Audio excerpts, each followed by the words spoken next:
ಲೋಕಸಭಾ ಚುನಾವಣೆಗೆ ಮಂಗಳೂರಿನ ಕಪಿತಾನ್ಯೂ ಮತಗಟ್ಟೆಯಲ್ಲಿ ಮತ ಚಲಾಯಿಸಿ ಮಾಧ್ಯಮಗಳ ಜತೆ ಮಾತನಾಡುತ್ತಿದ್ದ ಪದ್ಮರಾಜ್ ಅವರ ಬಳಿ ಬಿಜೆಪಿ ಕಾರ್ಯಕರ್ತ ಗೂಂಡಾವರ್ತನೆ ತೋರಿಸಿದ ಘಟನೆ ನಡೆದಿದೆ.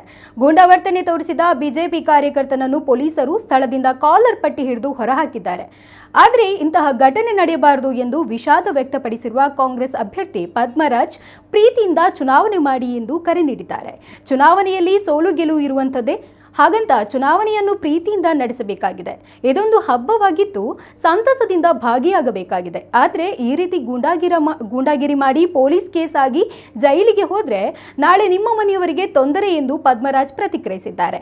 ಯಾರು ಕೂಡ ಹತಾಶರಾಗಿ ಇಂತಹ ಪ್ರವೃತ್ತಿಗೆ ಇಳಿಯಬೇಡಿ ಎಂದು ಹೇಳಿದ್ದಾರೆ. ಈ ಚುನಾವಣೆ ಅನ್ನೋದು ಪ್ರಜಾಪ್ರಭುತ್ವದ ಹಬ್ಬ ಅಂತ ಹೇಳ್ತಿದ್ದೇವೆ. ನಾವು ಇದನ್ನು ಒಳ್ಳೆ ರೀತಿಯಲ್ಲಿ ನಾವು ಸಂಭ್ರಮಿಸಬೇಕು. ನಾವು ಪ್ರೀತಿ ಹಂಚುವ ಕೆಲಸ ಮಾಡಬೇಕು, ದ್ವೇಷ ಕಟ್ಕೊಳ್ಳುವಂಥದ್ದಲ್ಲ. ಇವತ್ತು ಚುನಾವಣೆಯಲ್ಲಿ ಸೋಲಿನ ಭೀತಿಗೆ ಒಳಗಾಗಿದ್ದಾರೆ.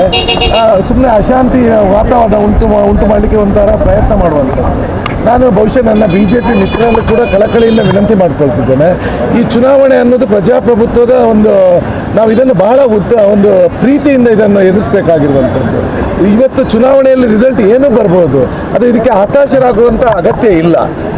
ಒಳ್ಳೆ ರೀತಿಯಿಂದ ಈ ದೇಶದ ಒಂದು ಪ್ರಜಾಪ್ರಭುತ್ವವನ್ನು ಉಳಿಸುವ ದೃಷ್ಟಿಯಿಂದ ತಾವೆಲ್ಲರೂ ಸಹನೆಯಿಂದ ವರ್ತಿಸಬೇಕಾಗಿ ನನ್ನ ಪ್ರತಿಯೊಬ್ಬರಲ್ಲೂ ಕೂಡ ನನ್ನ ಮನವಿ, ಎಲ್ಲ ಪಕ್ಷದವರ ಹತ್ರ ನಾನು ಮನವಿ ಮಾಡಿಕೊಳ್ತಿದ್ದೇನೆ. ಇವತ್ತು ನೀವು ಕೆಲವೊಂದು ಕಡೆ ನಾನು ನೋಡ್ತಾ ಇದ್ದೇನೆ, ಮಂಗಳೂರು ಯಾವತ್ತೂ ಕೂಡ ಈ ಥರ ಆಗೋದಿಲ್ಲ.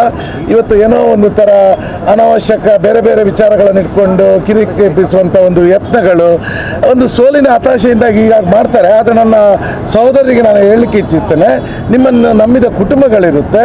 ನಾಳೆ ನೀವು ಕೇಸ್ ಹಾಕಿಸ್ಕೊಂಡು ಜೈಲಿಗೆ ಹೋದರೆ ಮತ್ತೆ ನಿಮ್ಮನ್ನು ನಿಮ್ಮ ಕುಟುಂಬದವರನ್ನು ನೋಡಲಿಕ್ಕೆ ಯಾರು ಇರೋದಿಲ್ಲ. ಅದನ್ನು ಸ್ವಲ್ಪ ತಾಳ್ಮೆಯಿಂದ ಇರಿ, ವಿನಯತೆಯಿಂದ ಇರಿ.